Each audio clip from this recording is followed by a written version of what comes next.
Francisco Jorge Stanley Albaitero, conocido como Paco Stanley, fue uno de los conductores de televisión más carismáticos y queridos del espectáculo mexicano durante las décadas de los 70, 80 y buena parte de los 90. Su trayectoria profesional estuvo marcada por el éxito en diversos programas de entretenimiento, tanto en Televisa como en TV Azteca, consolidándose como una figura emblemática de la pantalla chica que lograba conectar con el público de todas las edades. Más allá de su faceta televisiva, Stanley incursionó en la radio con programas de gran audiencia, el teatro, donde brilló durante años, y llegó a compenetrarse con la política mexicana, siempre con el estilo particular que lo caracterizaba y que lo hacía único en el medio del espectáculo. Sin embargo, su historia tomaría un giro trágico que iba a conmocionar a todo México y que dejaría una serie de interrogantes que permanecen sin respuesta hasta el día de hoy, generando especulaciones y teorías que no terminan de cerrar. Su asesinato se convirtió en uno de los casos más mediáticos y a la vez controversiales de la historia del entretenimiento mexicano, marcando claramente un antes y un después en la forma como los medios de comunicación cubren este tipo de acontecimientos. Paco Stanley nació el 3 de julio de 1942 en la Ciudad de México y fue bautizado el 8 de agosto de ese mismo año. Existen versiones contradictorias sobre el lugar exacto de su nacimiento. Mientras él afirmaba haber nacido en Colonia Roma, otras fuentes indicaban que fue en el barrio de Tacubaya. Durante su niñez, la familia vivió en distintos puntos de la capital. Primero en Tacubaya, luego se mudaron a Coyoacán y finalmente se establecieron en la Colonia Roma durante su adolescencia. La infancia del conductor no fue para nada sencilla. Sus padres no le brindaron la atención emocional necesaria, creando un vacío afectivo que iba a marcar su personalidad. La situación familiar se complicaba por el alcoholismo de su padre, quien se sabe que maltrataba al joven Francisco, lo que generaba un ambiente hostil en el hogar. A pesar de ese ambiente adverso marcado por la violencia y el abandono emocional, Stanley logró salir adelante con sus estudios. Cursó la licenciatura en Derecho y realizó estudios de Psicología, Mercadotecnia y Publicidad en la Universidad Nacional Autónoma de México, lo que le proporcionó una formación integral que más tarde iba a aplicar en su carrera artística. Durante su juventud, se desempeñó como maestro de literatura de nivel secundario, una faceta poco conocida que revela su compromiso con la educación y las letras, además de demostrar su versatilidad profesional. Stanley inició su carrera en la radio en 1969, participando en varios programas de noticias y en el programa Capitanes Infantiles del Aire, donde daba vida a múltiples personajes con su talento para las voces y la actuación. En ese espacio también participaba su sobrina, Rocío García Stanley, comenzando una tradición familiar en los medios que se mantendría por muchísimos años. Su presencia en la radio se consolidó con el programa de corte cómico y a la vez sátira política Un poco de Paco en Radio 13, transmitido por Radio 13, donde su estilo irreverente y su capacidad para el humor lo hicieron destacar. Su llegada a la televisión ocurrió en 1974, cuando Televisa lo contrató para el Canal 4 en el programa Nuestra Gente, marcando el inicio de una exitosa carrera que lo llevaría a convertirse en uno de los rostros más conocidos de la televisión mexicana.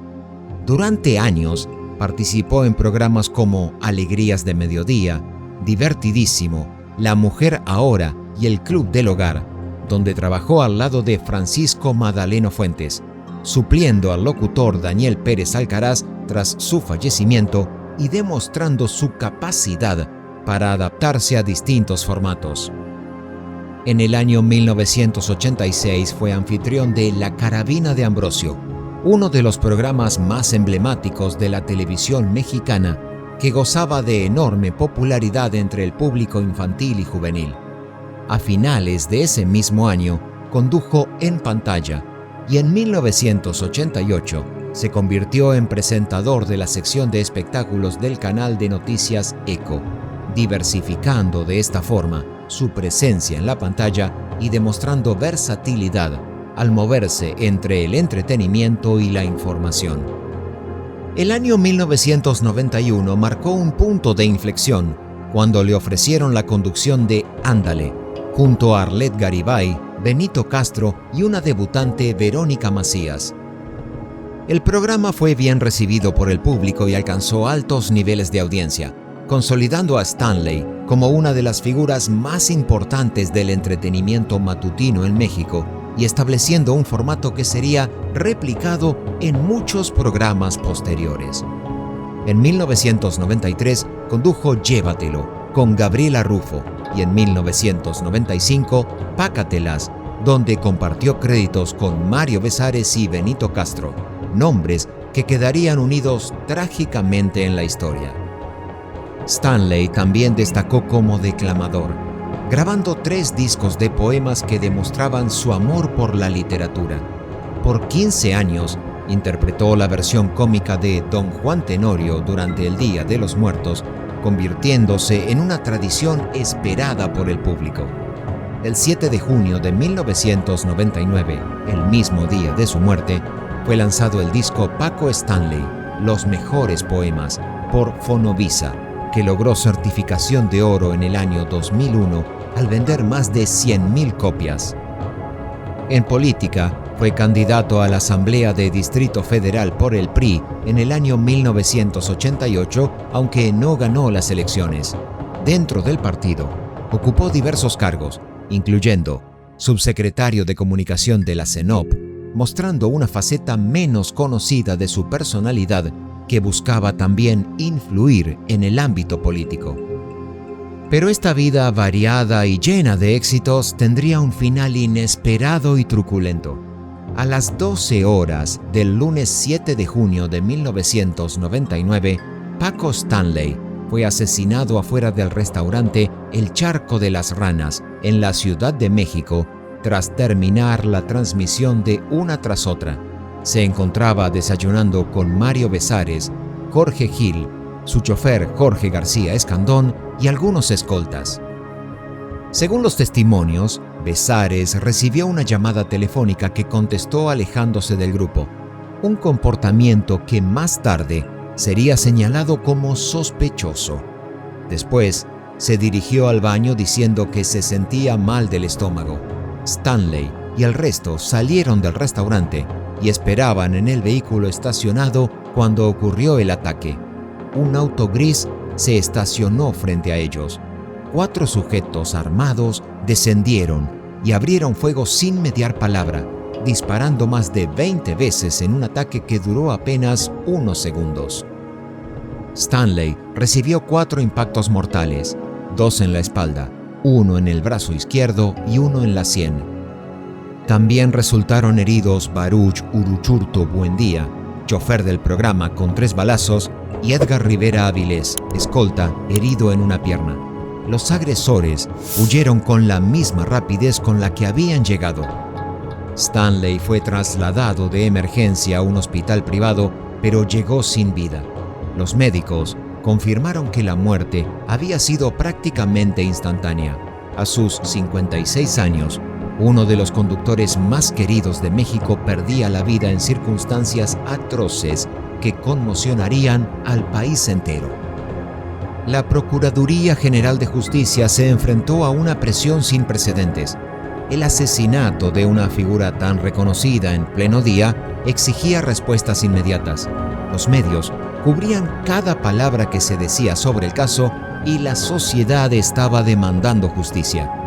3 días después, el 10 de junio, las autoridades anunciaron la detención de Mario Besares y Paola Durante, modelo y edecán del programa. La noticia sacudió al medio del espectáculo y generó debate nacional sobre su culpabilidad. La teoría oficial sostenía que Bezares había sido el enlace con los sicarios. La llamada telefónica que recibió y su ausencia durante el tiroteo se presentaron como evidencias. Testigos afirmaron haber visto a Paola Durante en el reclusorio norte días antes del asesinato, visitando a personas vinculadas con el narcotráfico. Sin embargo, surgieron dudas sobre estas acusaciones. La defensa argumentaba que las pruebas eran circunstanciales. Los peritajes revelaban que había más de un tirador, ya que uno se había lastimado el lóbulo de la oreja, dejando gotas de sangre que fueron analizadas a fondo. Las autoridades realizaron reconstrucciones del crimen, colocando personas en las posiciones exactas, numerando cada sitio y documentando ángulos de disparo.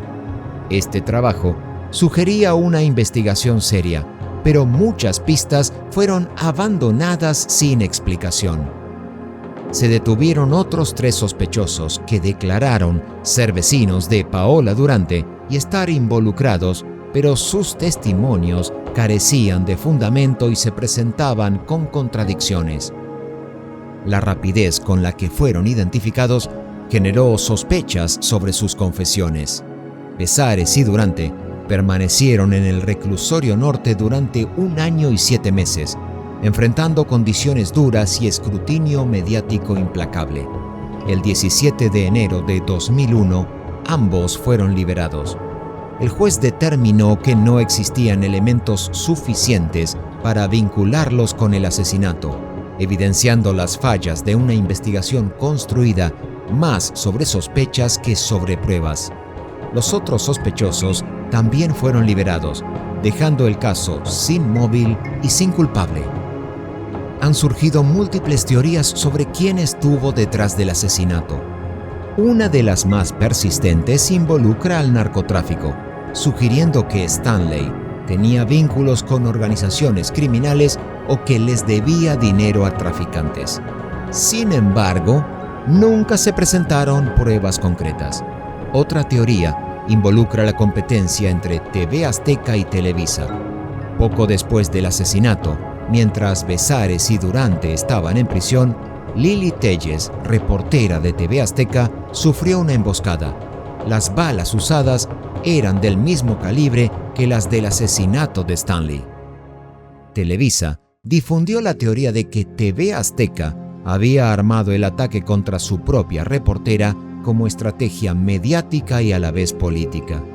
El supuesto objetivo era generar un clima de inseguridad para influir en las elecciones próximas, afectando a Cuauhtémoc Cárdenas y favoreciendo a Andrés Manuel López Obrador como jefe de gobierno. Esto facilitaría cambios judiciales que permitirían la liberación de Bezares y de Paola Durante. Esta teoría, aunque elaborada, nunca pudo ser comprobada. Ambas televisoras negaron cualquier conspiración y los rumores siguieron, pero siempre sin lograr conectar con la realidad comprobable. Los peritajes forenses demostraron capacidad para investigaciones detalladas.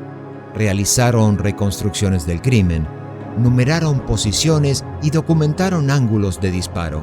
Sin embargo, después de arrestar a Bezares y Durante, parecieron dar por cerrado el caso, ignorando pistas valiosas como la sangre del tirador que se lastimó la oreja.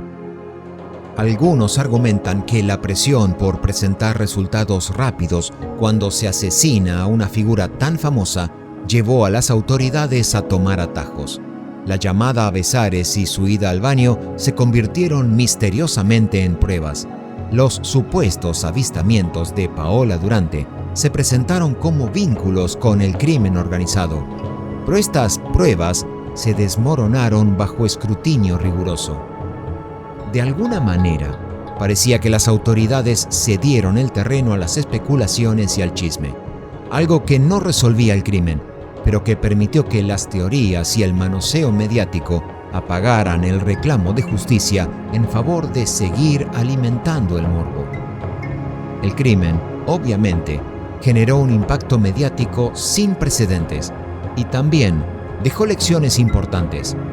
La presión por resultados rápidos compromete la calidad de las investigaciones. Los medios pueden convertir un proceso judicial en circo mediático, y las investigaciones forenses en México requerían mejoras significativas. Tras su liberación, Bezares y Durante reconstruyeron sus vidas enfrentando el estigma de haber estado implicados en un asesinato del que no se paraba de hablar. Ambos siempre sostuvieron su inocencia y criticaron el manejo de la investigación y la falta de escrúpulos en los medios. Hoy, después de más de 2 décadas, los hechos indiscutibles son más bien limitados. Stanley fue asesinado el 7 de junio de 1999 por 4 personas que dispararon más de 20 veces. Recibió 4 impactos y murió casi de inmediato. Bezares y Durante fueron detenidos pero liberados por falta de pruebas. No existe ningún detenido hasta hoy, ni se ha establecido un móvil definitivo. Las preguntas permanecen aún sin respuesta. ¿Quiénes fueron los asesinos? ¿Cuál fue el móvil? ¿Por qué la investigación se centró exclusivamente en Bezares y Durante sin explorar otras líneas? ¿Existe relación entre el asesinato de Stanley y el ataque de Telles? El caso de Paco Stanley representa uno de los episodios más oscuros del entretenimiento mexicano. Un hombre dedicado a hacer reír terminó sus días de forma violenta, en circunstancias que nunca fueron esclarecidas. Después de tanta atención por parte de los medios, investigaciones y teorías, no hay justicia, ni culpables, y tampoco un cierre satisfactorio. Para muchos, es claro que hay algo muy oscuro detrás del atentado, tanto que se prefirió el ridículo institucional antes que investigar la verdad.